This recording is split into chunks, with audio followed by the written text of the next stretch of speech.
اس لیے حضرت علی نے کہا تھا لوگوں کسی سے الجھو نہ الجھو لیکن غریب سے نہیں الجھنا.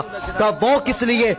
کہا طاقتور سے الجھو گے تو وہ طاقت سے بدلہ لے گا، اور اگر غریب سے الجھو گے اس کی آہ نہ خدا کے عرش سے ٹکرائے گی. اللہ اکبر. جب خدا بدلہ لے گا نا بچانے والا نصیب نہیں ہوگا، بچانے والا نصیب نہیں ہوگا.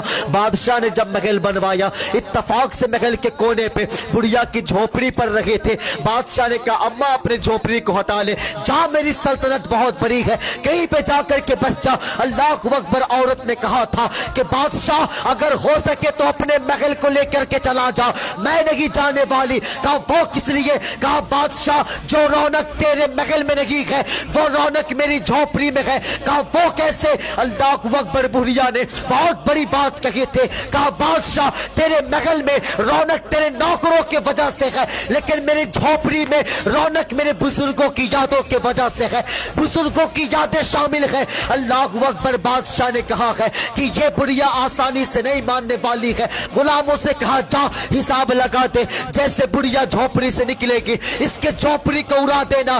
اللہ اکبر. اتفاق سے بڑھیا گھر سے نکلی ہے. اللہ اکبر. بادشاہ نے جھوپڑی کو توڑوا دیا ہے اور بڑی تیزی کے ساتھ محل کی دیواریں بنوا دیا ہے.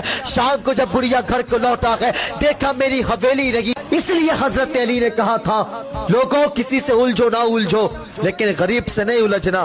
کہا وہ کس لیے؟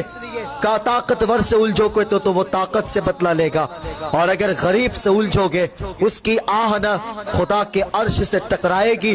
اللہ اکبر. جب خدا بدلہ لے گا نا بچانے والا نصیب نہیں ہوگا، بچانے والا نصیب نہیں ہوگا.